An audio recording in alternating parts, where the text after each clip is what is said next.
Kalau KUB itu dipelihara dengan seperti biasa, gimana jadinya? Begitu.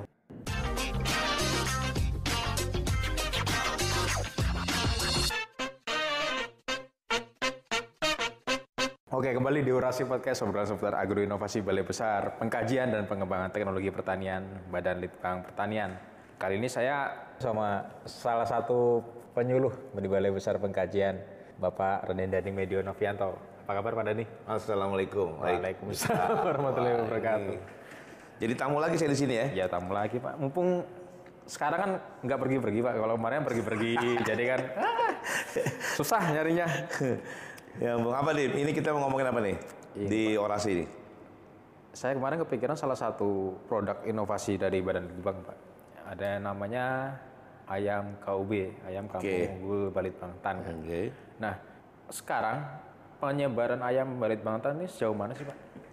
Ayam KUB, saya nyebutnya ayam KUB 1 karena di surat keputusan Menteri Pertanian itu yang dilepas ayam KUB ini nomor 274 ini, dia itu disebutnya ayam KUB 1 sebetulnya. Ayam KUB 1 atau ayam kampung unggul Balitbangtan itu sebetulnya ada yang kedua tapi belum dilepas nih. Oke. Nanti yang ada sebut ayam KUB kaki kuning dan ada yang kaki hitam, ada kaki kuning itu ada KUB 2 istilah, tapi belum dilepas ini. Nah, ini kita bicara sekarang KUB 1. Ayam KUB 1 itu keputusan Menteri nomor 274 tahun 2014 itu bahwa menyatakan bahwa ayam ini adalah hasil penelitian yang 6 generasi, penelitinya Ibu Dr. Tike dan tim di Balitnak, ya Badan Litbang Pertanian itu, ayam KUB ini diarahkan untuk ke penghasil petelur sebetulnya. Yang KUB 1. KUB 1 ini. 1 untuk petelur. Nah, jadi ke petelur. Itu karena mungkin dengan proses seleksi yang cukup panjang loh, 6 generasi itu bukan makan 2 bulan, 3 bulan saja Iya. Jadi itu tahunan gitu kan, bertahun-tahun dan menghasilkan salah satu galur, sebutnya kalau di peternakan tuh galur ayam, itu namanya ayam KUB 1 yang diarahkan ke petelur. Itu sebetulnya. Dan sekarang udah masif sekali, mungkin Dipta udah di Jawa Tengah, Jawa Timur, bahkan lisensinya udah dibeli sama swasta ini untuk memperbanyak ini. Secara swasta. Jadi swasta yang memegang, ada salah satu perusahaan hatchery atau pembibitan itu di Parung Bogor. Nah, saya nggak usah sebut namanya, itu sudah bisa berbanyak dan masyarakat yang membutuhkan itu udah bisa pesan langsung ke sana. Tapi Badan Litbang Pertanian itu melalui BPTP udah penyebarannya itu melalui BPTP dengan ada namanya dulu ada strata 1, strata 2 dan strata 3. Itu ada namanya bagaimana di BPTP itu ada puletnya, ada penghasil telurnya, kemudian ditetaskan, kemudian yang duanya juga punya pulet, punya mesin penetas, dan yang terakhir adalah petani yang atau peternak yang memelihara ayam KUB-nya itu. Di BPTP kan ada UPBS Pak ya? Ya. Apakah UPBS ini yang ada, yang umumnya kan untuk tanaman pangan, tanaman hias, horti, apakah juga mengakomodir untuk penyediaan bibit-bibit dari ayam KUB itu sendiri, Pak? Di beberapa BPTP iya. Dulu UPBS kita hanya ke benih sumber ya. Iya. Jadi kalau namanya benih sumber biasanya ke tanam pangan itu. Ya, terutama padi. Tapi yang tadi saya bilang, Badan Litbang punya program yang untuk penyebarannya itu melalui BPTP yang strata 1, strata 2 dan 3 itu. Jadi kalau strata 1 dikasih untuk produksi telur tetasnya sehingga menetaskan DOC, dan DOC itu bisa dimanfaatkan oleh masyarakat. DOC-nya itu atau DOC ayam umur 1 hari dari KUB itu disebarkan ke peternak-peternak. Dan bahkan ada strata 2 itu dia juga punya mesin tetasnya dan dikasih pulet. Pulet itu adalah ayam darah yang untuk siap bertelur. Nah itu, jadi penyebarannya sekarang mungkin Mas Dipta pernah dengar di sosial media ada grup namanya khusus pemelihara ayam kampung unggul Badan Litbang Pertanian atau KUB. Dan itu permintaannya sampai saat ini pun banyak banget yang nelpon saya karena saya penyuluh pertanian tapi quote-unquote saya bidang ilmunya peternakan. Saya senang banget kalau ada yang hubungannya dengan peternakan dan apalagi tentang ayam ini yang saya sering bersama-sama Pak Profesor Sofian Iskandar dulu kemana-mana untuk menyebarkan ini ayam KUB ini dan Bu Dr. Tike. Dan di didukung lagi dengan ada namanya Kementerian Pertanian itu punya namanya bukan bekerja. Bekerja itu bedah kemiskinan rakyat sejahtera. Nah, itu namanya bekerja. Nah, di situ ada salah satu kegiatan untuk membagikan day old chick atau ayam umur sehari bibit KUB. Oke. Ayam KUB. Nah, disitulah, wah, di situ sudah mulai berjalan sampai saat ini. Yang di beberapa kabupaten ini yang saya masih ingat jumlahnya, kalau yang di Banyuwangi yang saya itu 7.528 ekor. Kakak. Iya, 7 ekor, Pak. Miskin. Jadi itu yang penerima manfaat lah, penerima manfaat 7.528 atau 358, lupa saya. 7.000 sekian. Satu kakaknya itu 50 ekor. Oke. Bayangkan, Mas Dipta kalikan tuh 50 ekor kali 7.000 sekian.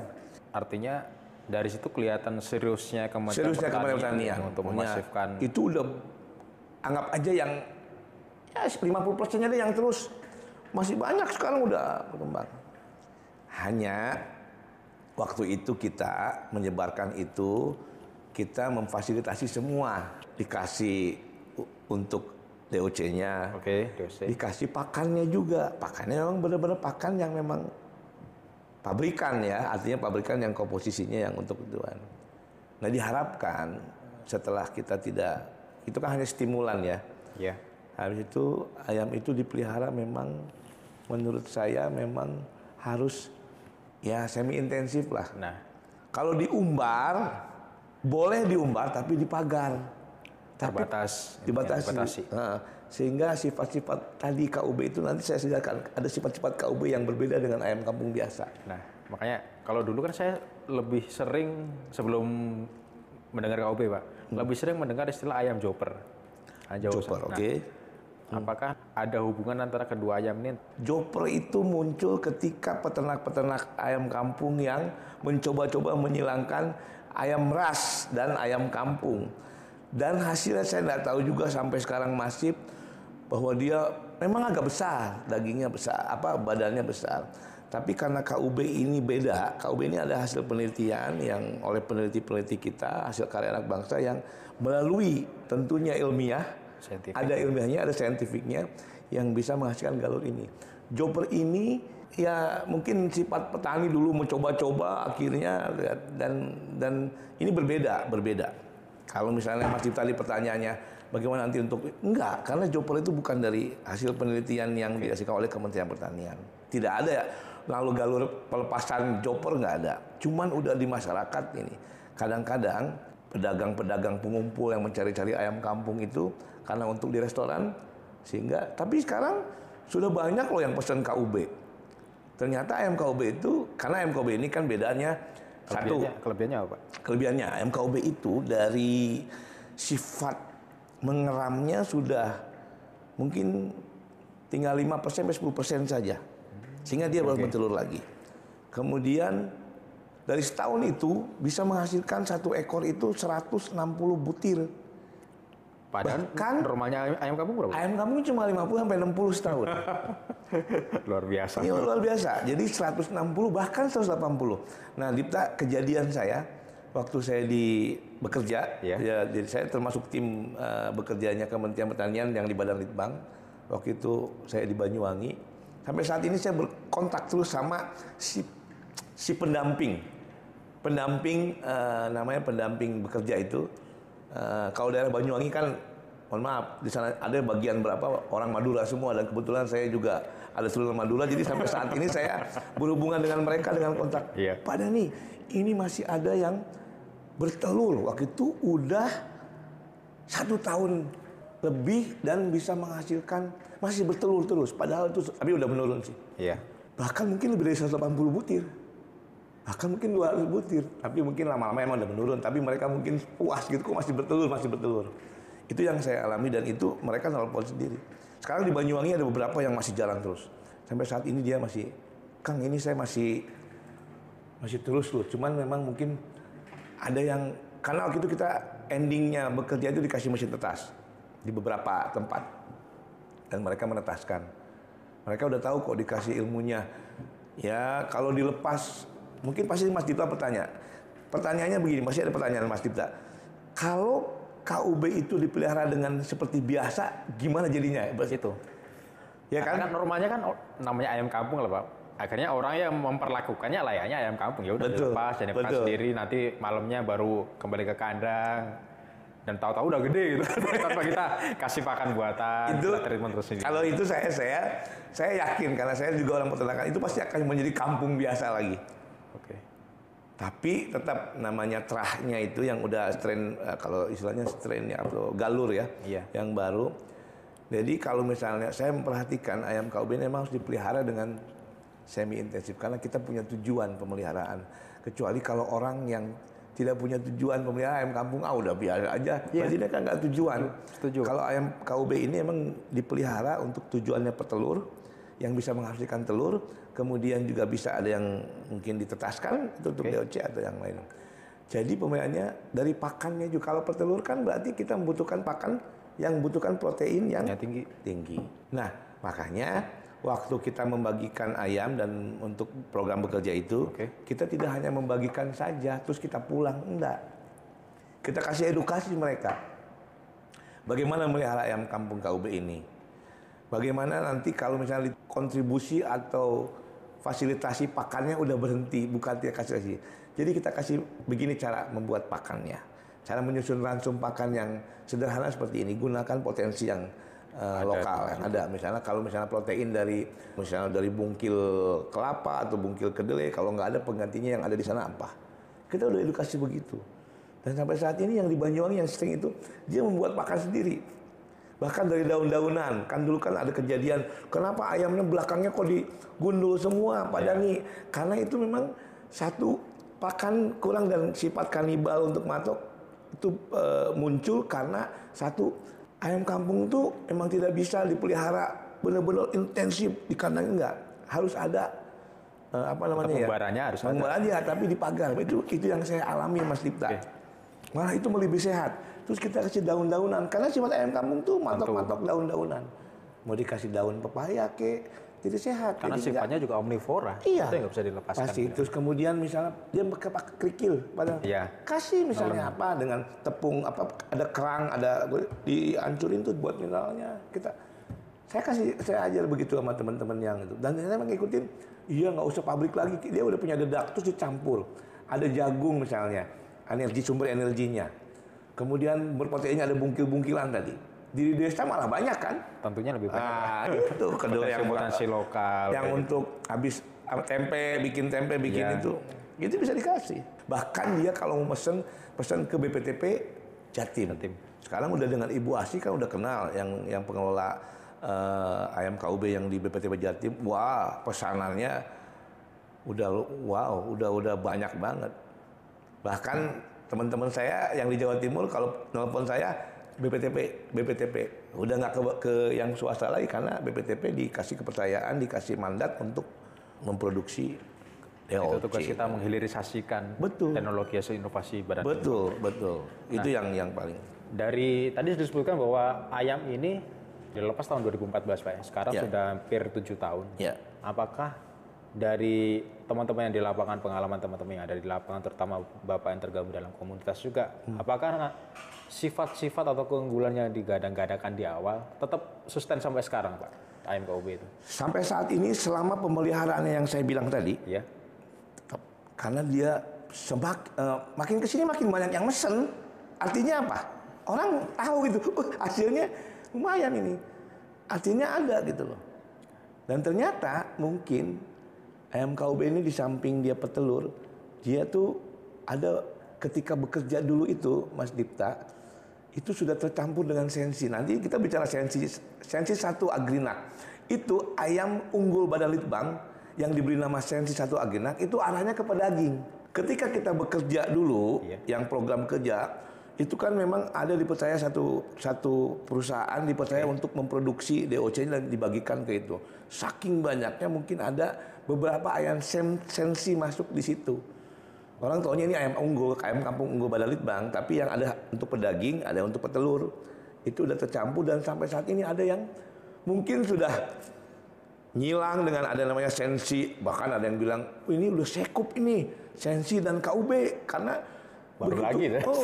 Begitu umur Sensi 40, iya. begitu umur 40 hari itu udah berat badan sampai 700 sampai 1 kilo lebih. Untuk ayam kampung itu Untuk udah ayam gede loh, kampung Pak. udah 1,2 ada. Itu juga adalah contoh ini, Pak, bisa memanfaatkan potensi. Artinya kalau ayam khususkan untuk petelur, artinya di situ ada potensi bertelur ya. Betul. Makanya dari itu kita kalaupun mau mengusahakan, membudidayakan dan menyebarkan pun ada kepada orang-orang yang ada kepentingan di situ juga, Pak. Ya. Nggak sekedar dapat ayam ya udah ayam diubar kayak biasa. Iya nggak, memang Di situ potensinya akan memang iya betul karena memang peneliti-peneliti itu sudah punya punya hitungan. Jadi ayam ini akan nantinya dipelihara seperti ini, kemudian pakannya juga harus seperti ini, dan itu sebetulnya mengedukasi peternak-peternak ayam kampung kita. Tidak, kalau yang peternak biasa kan udah lepas aja, nggak pernah ngasih makan mungkin yang punya ayamnya. Balik lagi kita, habis itu kita mau makan, ayamnya dipotong padahal kita nggak pernah kasih makan. Nah, sekarang kita edukasi sama peternak, kalau punya ayam atau pemeliharaan tuh harus diperhatikan dong peliharaannya. Jangan cuma diumbar, nggak pernah dikasih makan, suruh cari makan sendiri. Begitu peternaknya butuh daging ayam untuk acara hajatan, tapi dipotong, padahal nggak pernah ngasih makan. Dan tujuannya padahal untuk telur. Tujuannya untuk itu. Tapi kalau ayam KUB kan biasanya teman-teman peternak itu dalam jumlah yang lumayan banyak. Yeah. Kadang-kadang ada 500 ekor, ada yang mungkin 1000 ekor. Sekarang udah banyak banget. Wah, saya senang banget di seluruh Indonesia udah ayam KUB ini udah. Kalau Mas Dipet tadi pertanyaannya bagaimana penyebaran, wah, saya bisa kasih contoh-contoh yang tadi. Dan itu bisa ditanyakan di BPTP yang sering, terutama BPTP Jatim, Yogyakarta, Jawa Tengah, yang memang dia memproduksi yang sebagai salah satunya yang produksi DUC. Itu sekarang pemerintahannya banyak banget. Nggak pernah istirahat ya. Di sekitar kita ada, nggak perlu kita khawatir, nggak ada. Ayam KUB di mana sih? Nah, ada pasti ada di BPTP kita. Nah, Pak Dhani, saya tadi kepikiran kalau Joper itu besarnya kan karena komunitas sebenarnya, Pak. Antar petani, antar peternak. Ya, betul. Apakah berpotensi kita melakukan hilirisasi dengan pendekatan secara komunitas, Pak? Jadi, ya mungkin saya secara personal saya masuk di grup-grup mereka. Iya. Begitu ada pertanyaan, saya coba sentil dengan jawaban begini. Saya dari Badan Litbang. Oh, mereka senang ternyata. Oh, Badan Litbang. Kemudian BPTP Jawa Tengah membuat sendiri grup itu karena belajar dari itu. Yang Mas Tita bilang, Joper itu ayam Joper itu masih besar karena dengan komunitas itu. Ya. Sekarang saya bisa mengatakan mungkin itu sudah hampir kalah dengan komunitas-komunitas ayam KUB. Jadi mereka udah tahu, oh Joper tuh gini, ayam KUB tuh gini, ayam sensi 1 Agina tuh seperti ini. Wow, saya udah, karena saya ngomong gini karena saya masuk di dalamnya. Ya. Sampai kepala Balitnak nelpon saya nih, Dr. Andi Baso, Lompeng yang Ishak. Mas pada nih, ini banyak sekali yang pesan ke Balitnak ini ayam KUB katanya. Padahal sudah saya arahkan ke BPTP. Iya Pak, arahkan BPTP aja. Ya di mana ketika terutama di Jawa ya, kalau yang di Sultra, Kalimantan ada karena BPTP ada tapi tidak sebanyak yang diproduksi oleh BPTP Jatim, Jogja, Jateng. Itu yang belum ini. Ya, tapi akhirnya mereka ke Balitnak gitu. Tapi kalau cuma 100 ekor mungkin DOC atau nanti BPTP bisa menghubungkan ke Balitnak gitu. Kepala Balitnak sampai telepon saya, ini banyak banget. Saya pernah mengangkat soalnya tentang ayam KUB di akun media sosial saya. Wow, itu waduh permintaannya itu. Tapi ini kita lagi tunggu-tunggu ayam KUB 2 nih. Nah, yang tadi bilang ayam kaki kuning, KUB kaki kuning ini sampai saat ini belum dilepas. Sepertinya mungkin masih dalam pihak penelitian terus sehingga belum selesai. Mudah-mudahan keluar keren ini. Ada spoiler Pak, kira-kira ayam kaki kuning seperti apa nanti Pak? Saya yakin karena gini, kalau di Jawa itu ternyata kalau begitu ayam KUB ataupun ayam sensi ya yang ayam anggaplah sensi itu juga termasuk ayam kampung unggulnya Badan Litbang. Cuman KUB ini yang petelur itu ada begitu dibuat karkas, kemudian dimasak, dipanggang, itu ada yang suka dengan yang kaki kuning dan lebih katanya sih lebih enak gitu kan, dagingnya apa semua. Iya. Jadi ada juga yang kaki hitam yang suka. Nah itu jadi peneliti kita hebat-hebat sehingga menciptakan galur itu kaki kuning, itu MKUB kaki kuning semua. Nah itu ada pasarnya. Kenapa sampai berbuat seperti itu peneliti kita? Ya karena ada pasar yang dikejolak di masyarakat ini. Kalau yang itu mah nggak laku, misalnya di daerah ini nggak mau orang dagingnya yang ini, mungkin seperti itu, akhirnya dibuat kaki kuning. Itulah bentuk sebagai tanggung jawab peneliti di Badan Litbang. Itu yang ya? saya akui bahwa Badan Litbang Pertanian ini sebetulnya penghasil karya anak bangsa ya, baik di bidang peternakan, kemudian di tanaman pangan itu udah hebat-hebat dan masyarakat sudah merasakan itu. Masyarakat sudah merasakan dan kita acungi jempol Badan Litbang Pertanian. Oke, terima kasih Pak Dani. Terakhir nih Pak Dani, harapan Pak Dani tentang ayam KUB sendiri seperti apa? Kalau seharusnya Badan Litbang Pertanian, misalnya Kementerian Pertanian harus sudah siap dengan produk-produk atau penghasil teknologi, hasil penelitian yang bisa mengakomodir keinginan masyarakat. Kenapa penelitian ayam misalnya? Karena itu ada permintaan masyarakat sebetulnya. Gejolak masyarakat yang mungkin selalu dari restoran, kemudian dari mungkin culture masyarakat yang butuh ayam ini kalau hajatan, kalau event-event keagamaan, kalau event apa, banyak sekali, kalau beragam sekali budaya di Indonesia. Nah, yang seperti itulah harus disikapi oleh Kementerian Pertanian, khususnya di Badan Litbang Pertanian. Mudah-mudahan peneliti-peneliti kita entah nanti kapan ke depan, yang penting peneliti-peneliti di bidang pertanian, peternakan itu harus concern, fokus betul-betul meneliti dengan hasil yang bisa betul-betul dibutuhkan oleh masyarakat dan bisa digunakan oleh masyarakat. Tentunya dengan tidak harus mahal. Kalau mahal mereka nggak akan mau. Tidak harus membutuhkan ini yang sederhana tapi betul-betul itu terasa di masyarakat. Jangan hasil penelitian itu dijauhkan dengan masyarakat. Harus didekatkan. Contohnya itu hilirisasi. Dan itu harus siap. Kementerian Pertanian, apapun kementerian apapun harus siap dengan bagaimana mengakomodir kebutuhan masyarakat terhadap inovasi teknologi yang baru. Terima kasih Pak Dani atas waktunya pada kesempatan kali ini. Bikin ayam KUB jadi lapar saya. Kita makan yuk. Habis ini kita ke tempat restoran ayam kampung KUB ada loh di Bogor. Wah. Oh iya. Cocok itu Pak. Ayo kita sana. Oke, sekian Sobat Inovasi dimanapun Anda berada. Demikian Orasi Podcast kali ini. Sampai jumpa di episode selanjutnya. Inovasi teknologi untuk kesejahteraan petani. Salam inovasi.